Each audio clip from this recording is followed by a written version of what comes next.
అమరావతిలో పేదలకు భూములు కేటాయింపులపై తమ ప్రభుత్వానికి ఒక పాలసీ ఉందని రాష్ట్ర రెవెన్యూ శాఖ మంత్రి ధర్మాన ప్రసాదరావు అన్నారు. ప్రతి పేదోడికి నివాస స్థలం ఉండాలని జగన్ సర్కార్ భావిస్తోందని మంత్రి తెలిపారు. ఇల్లు లేని ప్రతి ఒక్కరికి నివాస స్థలం కేటాయిస్తున్నట్లు చెప్పారు. గతంలో తెలుగుదేశం ప్రభుత్వం పేదల నివాసాల కోసం 1 ఎకరం భూమి కూడా కొనుగోలు చేయలేదని మంత్రి విమర్శించారు. అంతకుముందు శ్రీకాకుళం అర్తిలో నూతనంగా బస్సు సర్వీసును ప్రారంభించారు మంత్రి ధర్మాన.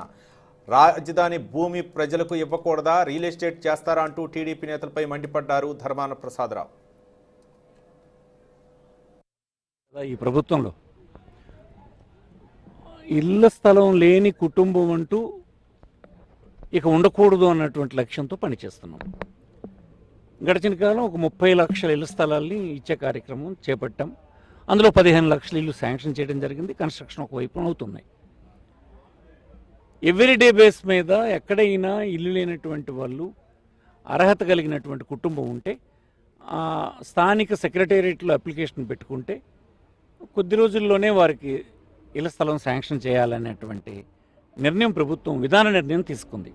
దాంట్లో భాగంగా వస్తున్నటువంటి ప్రపోజల్స్ అన్నీ క్లియర్ చేయడానికి అవసరమైనటువంటి భూమిని సేకరిస్తూను.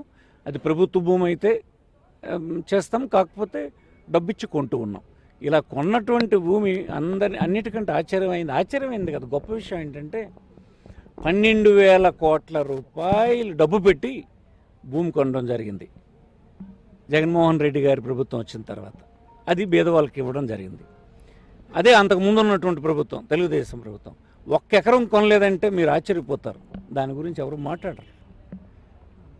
పేదవాళ్ళకు భూమి కొనేసి ఇవ్వడం అనే అంశం చంద్రబాబు గారికి చాలా అసహ్యమైన పని, వ్యతిరేకమైన పని.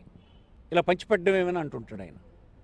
కానీ ఒక పేదవాడికి ఇల్లు కలిగించడం అనేది ప్రభుత్వం రాజ్యాంగ కర్తవ్యం. అది ఒక